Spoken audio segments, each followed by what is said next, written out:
کرو، عقیدے کی حفاظت کرو، اپنے بچوں کو بتاؤ۔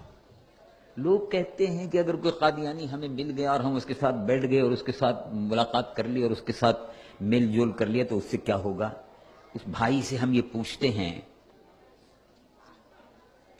کہ اگر کوئلے کی دکان پر بیٹھ جاؤ تو میرے بھائی میری بہن کوئلے کی کوئلے کی دکان پر کوئلے کی دکان پر کوئلہ کالا ہوتا ہے، اس کا برادہ بھی جھڑتا ہے، تو کوئلے کی دکان پر بیٹھنے سے بھائی کپڑے کا کالا میل آتا ہے کہ نہیں آتا؟ کہتے ہیں کہ آتا ہے۔ اور کتے کے پاس اگر کوئی بیٹھے گا تو کتے کے منہ میں سے رال ٹپکتی ہے، وہ تھوک لگے گا یا نہیں لگے گا؟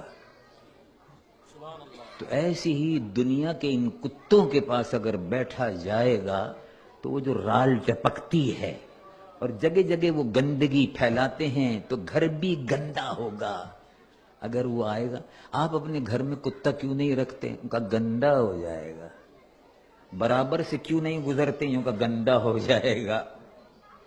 کتا ہے کہیں نہ کہیں چلتے چلتے ٹانگ اٹھا کے پیشاب کر دیتا ہے تو بچنا پڑتا ہے۔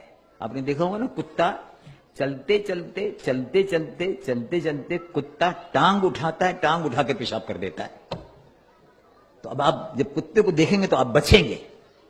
ایسے ہی جن سے ایمان پر گندگی کے چھینٹے لگے، جن سے ایمان پر گندگی کے چھینٹے لگے، جن سے ایمان صاف ستھرا ہے اس پر کوئلے کے چھینٹے پڑیں، کوئلے کے برادہ پڑے اور کالک لگے، اس کو ایمان کو بچاؤ۔ صاف ستھرا نور محمدی صلی اللہ علیہ وسلم سے بھرا ہوا ایمان ملا ہے، اس ایمان کو صاف ستھرا رکھو اور رسول اللہ حضور پر نور محمد رسول اللہ صلی اللہ علیہ وسلم کی محبت سے اس ایمان کو اپنے روشن رکھو، اس عقیدے کی حفاظت کرو۔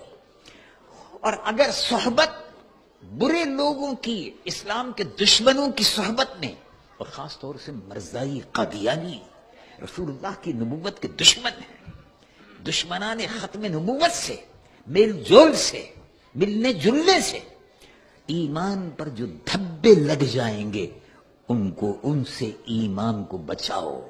یہ ہمارا اور آپ کا فریضہ ہے۔ اور ایمان کے بچانے کے لیے تو میرے محترم بھائی صحابہ رضوان اللہ علیہم اجمعین اپنی جانوں کا نذرانہ پیش کر دیتے تھے، ایمان بچا لیتے تھے۔ دیکھو مکہ شریف سے ایمان بچا کر صحابہ مکہ شریف سے ایمان بچا کر لے آئے، جائیداد، مکان، دکان، کاروبار سب مکے میں چھوڑ دیا، سب مدینہ شریف آ گئے۔ یہ معلوم یہ ہوا کہ ایمان قیمتی ہے، جائیداد ہے، مکان ہے، کاروبار ہے، یہ سب بعد کی چیزیں ہیں، یہ سب دنیا کی چیزیں ہیں، اصل جو ہے وہ ایمان ہے، اس کی حفاظت ضروری ہے۔ اور وہی بات اللہ رب العالمین جل جلالہ وعم نوالہ قرآن مجید و فرقان حمید میں بار بار ارشاد فرماتا ہے۔ اور ہمیں اور آپ کو اپنے ایمان کی حفاظت کا بندوبست کرنا چاہیے، اور اس ملک میں رہ کر خاص طور سے برائیوں سے بچتے ہوئے ایمان کی حفاظت کرتے ہوئے جب آپ قیامت کے دن حضور کے دربار میں پیش ہوں گے، قبر میں حضور کے سامنے پیش ہوں گے، تو آپ یقین رکھیں کہ جو ایمان کا نور آپ لے کر گئے ہیں، حضور پر نور محمد رسول اللہ صلی اللہ علیہ وسلم کی شفاعت کے آپ حقدار ہوں گے۔ اللہ تبارک و تعالی مجھ گنہگار و سیاہکار کو بھی، آپ کے اور ہمیں سب کو عقیدہ ختم نبوت کی حفاظت کی توفیق و سعادت عطا فرمائے۔ اور عقیدہ ختم نبوت کے تحفظ کے لیے مسجدوں کی حفاظت، جامعہ کی حفاظت، دارالعلوم کی حفاظت، یہ سب مرکز ہے، ان سب کی حفاظت یہ بھی ایمان کا حصہ ہے۔ اب ہم کھڑے ہوں اور دربار